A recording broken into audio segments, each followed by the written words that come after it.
শ্রুতিবাহারে আপনাকে স্বাগত। শ্রীমকথিত শ্রী শ্রী রামকৃষ্ণ কথামৃত পাঠ করে শোনাচ্ছি।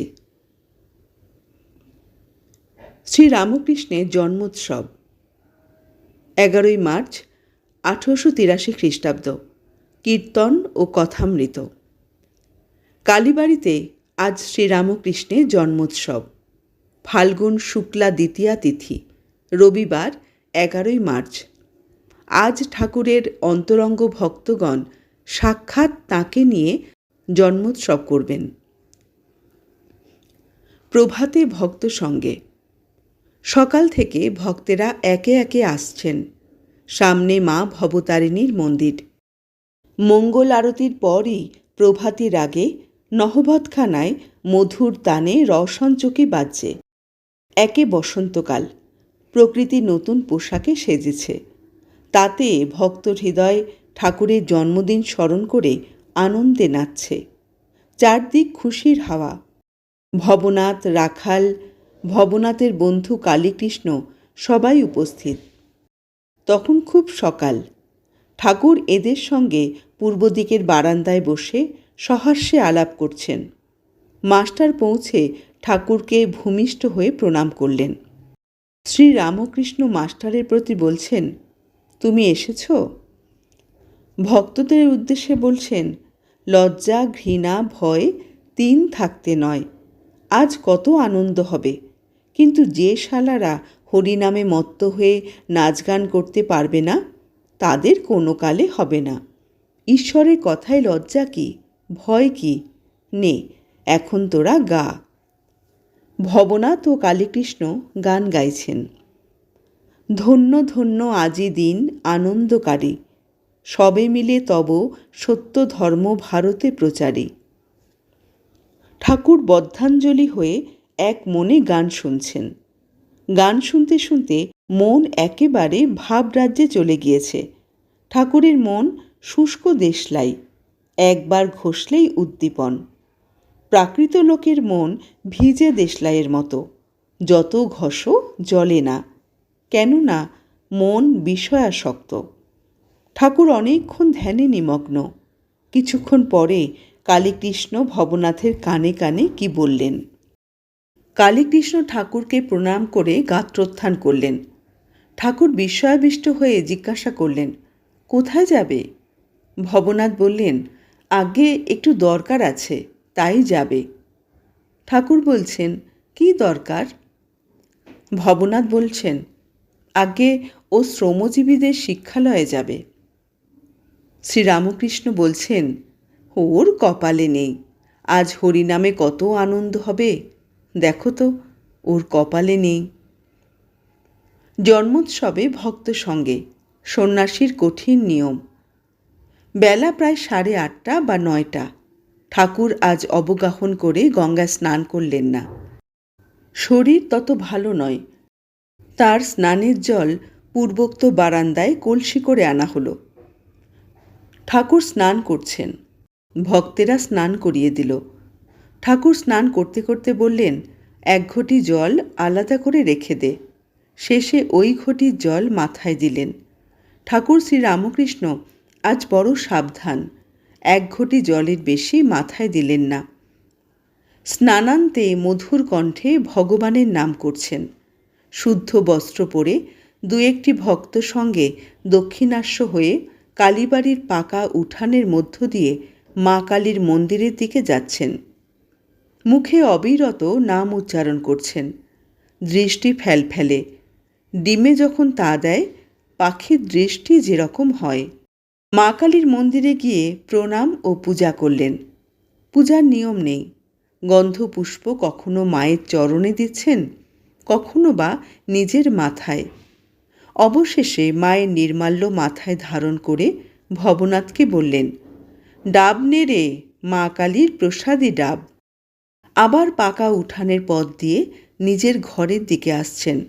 সঙ্গে মাস্টার ও ভবনাথ। ভবনাথের হাতে ডাব। রাস্তার ডান দিকে শ্রী শ্রী রাধাকান্তের মন্দির। ঠাকুর বলছেন, বিষ্ণুঘর। এই যুগল রূপ দর্শন করে ভূমিষ্ঠ হয়ে প্রণাম করলেন। আবার বাম পার্শ্বে দ্বাদশ শিব মন্দির। সদাশিবের উদ্দেশ্যে প্রণাম করতে লাগলেন। ঠাকুর এইবার ঘরে এসে পৌঁছলেন। দেখলেন আরও ভক্তের সমাগম হয়েছে। রাম, নিত্যগোপাল, কেদার চাটুর্যে এবং আরও অনেকে।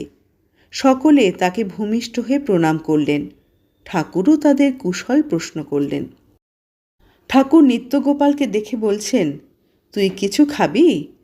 ভক্তটির তখন বালক ভাব। তিনি বিবাহ করেননি, বয়স 23-24 হবে। সর্বদাই ভাবরাজ্যে বাস করেন। ঠাকুরের কাছে কখনো একাকী, কখনো রামের সঙ্গে প্রায়ই আসেন। ঠাকুর তার ভাবাবস্থা দেখে তাকে স্নেহ করেন, তার পরমহংস অবস্থা। এ কথা ঠাকুর মাঝে মাঝে বলেন, তাই তাকে গোপালের ন্যায় দেখছেন। ভক্তটি বললেন, খাবো। কথাগুলি ঠিক বালকের মতো। নিত্যগোপালকে উপদেশ, ত্যাগীর নারী সঙ্গও একেবারে নিষেধ। খাওয়ার পর ঠাকুর গঙ্গার উপর ঘরের পশ্চিম ধারে গোল বারান্দাটিতে তাকে নিয়ে যেতে যেতে তার সঙ্গে আলাপ করতে লাগলেন। একটি স্ত্রীলোক পরম ভক্ত, বয়স 31-32 হবে। ঠাকুর শ্রীরামকৃষ্ণের কাছে প্রায় আসেন ও তাকে সাতিশয় ভক্তি করেন। সেই স্ত্রীলোকটিও ওই ভক্তটির অদ্ভুত ভাবাবস্থা দেখে তাকে সন্তানের মতো স্নেহ করেন এবং তাকে প্রায়ই নিজের বাড়িতে নিয়ে যান। শ্রীরামকৃষ্ণ ভক্তটির প্রতি বলছেন, সেখানে তুই কি যাস? নিত্যগোপাল বালকের ন্যায় বলল, হ্যাঁ যাই, নিয়ে যায়। শ্রীরামকৃষ্ণ বলছেন, ওরে সাধু সাবধান, এক আধবার যাবি, বেশি যাস নে, পড়ে যাবি। কামিনী কাঞ্চনী মায়া। সাধুকে মেয়ে মানুষ থেকে অনেক দূরে থাকতে হয়। ওখানে সকলে ডুবে যায়। ওখানে ব্রহ্মা বিষ্ণু পড়ে খাচ্ছে খাবি। ভক্তটি সমস্ত শুনলেন। কি আশ্চর্য! এই ভক্তটির পরমহংস অবস্থা। ঠাকুর মাঝে মাঝে বলেন, এমন উচ্চ অবস্থা সত্ত্বেও কি এর বিপদ সম্ভাবনা? সাধুর পক্ষে ঠাকুর কি কঠিন নিয়মই করলেন। মেয়েদের সঙ্গে মাখামাখি করলে সাধুর পতন হওয়ার সম্ভাবনা। এই উচ্চ আদর্শ না থাকলে জীবের উদ্ধারই বা কীভাবে হবে? স্ত্রীলোকটি তো ভক্তিমতী, তবুও ভয়। তাই বুঝি শ্রীচৈতন্য ছোট হরিদাসের ওপর অত কঠিন শাসন করেছিলেন। মহাপ্রভুর বারণ সত্ত্বেও হরিদাস একজন ভক্ত বিধবার সঙ্গে আলাপ করেছিলেন, কিন্তু হরিদাস যে সন্ন্যাসী, তাই মহাপ্রভু তাকে ত্যাগ করলেন। কি শাসন! সন্ন্যাসীর কি কঠিন নিয়ম! আর এ ভক্তটির ওপর ঠাকুর শ্রীরামকৃষ্ণের কি ভালোবাসা! পাছে উত্তরকালে তার কোনো বিপদ হয়, তাড়াতাড়ি আগে থেকে সাবধান করছেন। ভক্তেরা অবাক, সাধু সাবধান। ভক্তেরা এই মেঘগম্ভীর ধ্বনি শুনলেন। সাকার নিরাকার, রাম নামে সমাধি, অবতারবাদ। এইবার ঠাকুর ভক্ত সঙ্গে ঘরের উত্তর পূর্ব বারান্দায় এসেছেন। ভক্তদের মধ্যে দক্ষিণেশ্বরবাসী একজন গৃহস্থও বসে আছেন। তিনি ঘরে বেদান্ত চর্চা করেন। ঠাকুরের সামনে শ্রীযুক্ত কেদার চাটুর্যের সঙ্গে তিনি শব্দ ব্রহ্ম সম্বন্ধে আলাপ করছেন। দক্ষিণেশ্বরবাসী বলছেন, এই অনাহত শব্দ সর্বদা অন্তরে বাহিরে হচ্ছে। শ্রীরামকৃষ্ণ বলছেন, শুধু শব্দ হলে তো হবে না, শব্দের প্রতিপাদ্য একটি আছে। তোমার শুধু নামে কি আমার আনন্দ হয়? তোমায় না দেখলে 16 আনা আনন্দ হয় না। দক্ষিণেশ্বর নিবাসী বলছেন, ওই শব্দই ব্রহ্ম, ওই অনাহত শব্দ। শ্রীরামকৃষ্ণ কেদারের প্রতি বলছেন, ও বুঝেছ, এর ঋষিদের মতো। ঋষিরা রামচন্দ্রকে বললেন, হে রাম, আমরা জানি তুমি দশরথের বেটা। ভরদ্বাজাদি ঋষিরা তোমায় অবতার জেনে পূজা করুন। আমরা অখণ্ড সচ্চিদানন্দকে চাই। রাম এই কথা শুনে হেসে চলে গেলেন। কেদার বলছেন, ঋষিরা রামকে অবতার জানতেন না, ঋষিরা বোকা ছিলেন। শ্রীরামকৃষ্ণ গম্ভীরভাবে বললেন, আপনি এমন কথা বলো না। যার যেমন রুচি, আবার যার যা পেটে সয়। একটা মাছ এনে মা ছেলেদের নানা রকম করে খাওয়ান, কাউকে পোলাও করে দেন, কিন্তু সকলের পেটে পোলাও সয় না, তাই তাদের মাছের ঝোল করে দেন। যার যা পেটে সয়। আবার কেউ মাছ ভাজা, মাছের অম্বল ভালোবাসে। যার যেমন রুচি। ঋষিরা জ্ঞানী ছিলেন, তাই তারা অখণ্ড সচ্চিদানন্দকে চাইতেন। আবার ভক্তেরা অবতারকে চান ভক্তি আস্বাদন করবার জন্যে। তাকে দর্শন করলে মনের অন্ধকার দূরে যায়। পুরাণে আছে, রামচন্দ্র যখন সভাতে এলেন তখন সভায় যেন শত সূর্যের উদয় হল, তবে সভাসদ লোকেরা পুড়ে গেল না কেন? তার উত্তর, তার জ্যোতি জড়জ্যোতি নয়, সভাস্থ সকলের হৃদপদ্ম প্রস্ফুটিত হল। সূর্য উঠলে পদ্ম প্রস্ফুটিত হয়। ঠাকুর শ্রীরামকৃষ্ণ দাঁড়িয়ে ভক্তদের কাছে এই কথা বলছেন। বলতে বলতেই একেবারে বাহ্যরাজ্য ছেড়ে মন অন্তর্মুখ হল, হৃদপদ্ম প্রস্ফুটিত হল।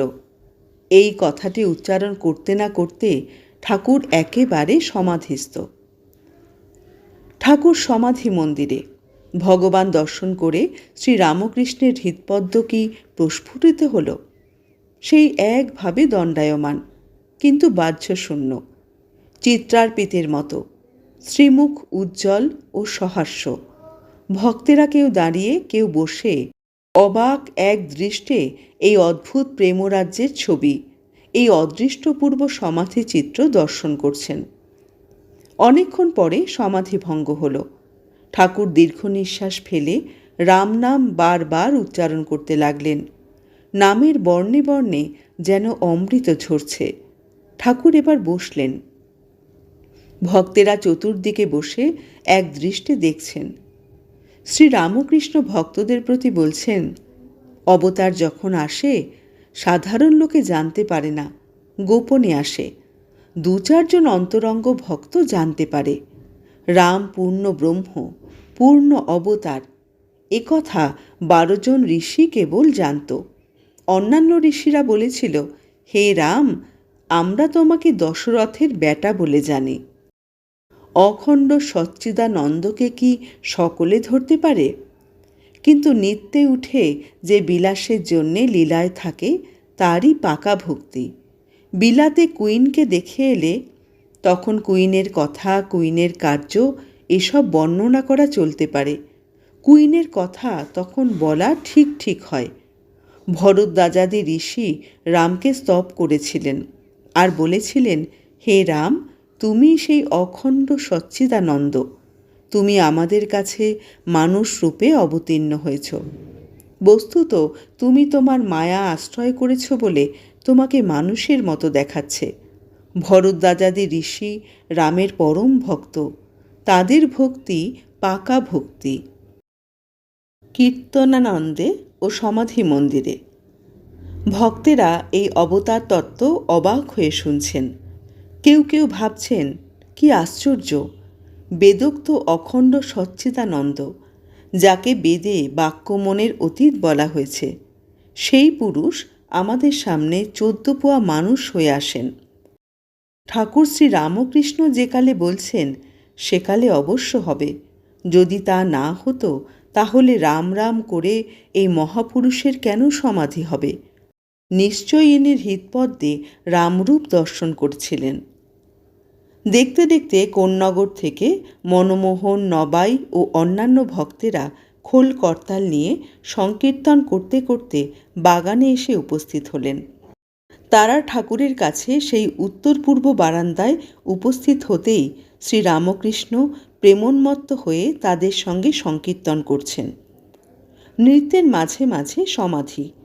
তখন আবার সংকীর্তনের মধ্যে চিত্রার্পিতের মতো দাঁড়িয়ে আছেন। সেই অবস্থায় ভক্তেরা তাকে পুষ্পমালায় সাজালেন, বড় বড় গোড়ে মালা, যেন শ্রী গৌরাঙ্গ সামনে দাঁড়িয়ে, গভীর ভাব সমাধিমগ্ন। প্রভুর কখনো অন্তর্দশা তখন জড়বৎ চিত্রার্পিতের ন্যায় বাহ্য শূন্য। কখনো বা অর্ধবাহ্য দশা, তখন প্রেমাবিষ্ট হয়ে নাচতে থাকেন। আবার কখনো বা শ্রী গৌরাঙ্গের ন্যায় বাহ্য দশা, তখন ভক্ত সঙ্গে সংকীর্তন করেন। ঠাকুর সমাধিস্থ, দণ্ডায়মান, গলায় মালা, পাছে পড়ে যান ভেবে একজন ভক্ত তাকে ধরে আছেন। চারদিকের ভক্তেরা দাঁড়িয়ে খোল করতাল নিয়ে কীর্তন করছেন। ঠাকুরের দৃষ্টি স্থির, চন্দ্রবদন প্রেমানুরঞ্জিত। ঠাকুর পশ্চিমাস্য। এই আনন্দমূর্তি ভক্তেরা অনেকক্ষণ ধরে দেখতে লাগলেন। সমাধি ভঙ্গ হল। বেলা হয়েছে। কিছুক্ষণ পরে কীর্তনও থামল। ভক্তেরা ঠাকুরকে আহার করাবার জন্য ব্যস্ত হলেন। ঠাকুর কিছুক্ষণ বিশ্রাম করে নতুন পীতাম্বর পরে ছোট খাটটিতে বসলেন। পীতাম্বরধারী সেই আনন্দময় মহাপুরুষের জ্যোতির্ময় ভক্তচিত্ত বিনোদন অপরূপ রূপ ভক্তেরা দর্শন করছেন। সেই দেবদুর্লভ পবিত্র মোহন মূর্তি দর্শন করে চোখে তৃপ্তি হল না। ইচ্ছা আরও দেখি, আরও দেখি, সেই রূপসাগরে মগ্ন হই। ঠাকুর আহারে বসলেন। ভক্তেরা আনন্দে প্রসাদ পেলেন। আহারের পর ঠাকুর ছোট খাটটিতে বিশ্রাম করছেন। ঘরে লোকের ভিড় বাড়ছে। বাহিরের বারান্দাগুলিও লোকে পরিপূর্ণ। ঘরের মধ্যে ভক্তেরা মেঝেতে বসে আছেন ও ঠাকুরের দিকে এক দৃষ্টে তাকিয়ে আছেন। কেদার, সুরেশ, রাম, মনমোহন, গিরীন্দ্র, রাখাল, ভবনাথ মাস্টার অনেকেই ঘরে উপস্থিত। রাখালের বাবা এসেছেন, তিনিও ওই ঘরে বসে আছেন। আজ এই পর্যন্ত। পরের অংশ নিয়ে খুব তাড়াতাড়ি ফিরে আসব। সবাই খুব ভালো থাকবেন। যারা এখনও আমার চ্যানেলটি সাবস্ক্রাইব করেননি, সাবস্ক্রাইব করে আমার সঙ্গে থাকুন। আমার পাঠ কেমন লাগছে কমেন্ট বক্সে জানাতে ভুলবেন না কিন্তু। ভালো থাকবেন।